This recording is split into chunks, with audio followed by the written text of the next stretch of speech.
eyes to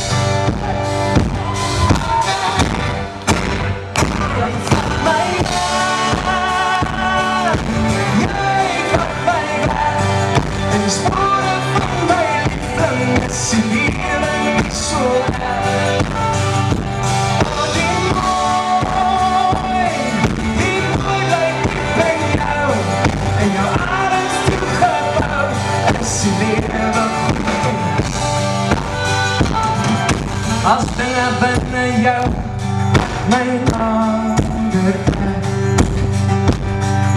Al ken ek jou so goed, is daar 'n onbekende weg. Agter die klankbord is Dwayne Brown.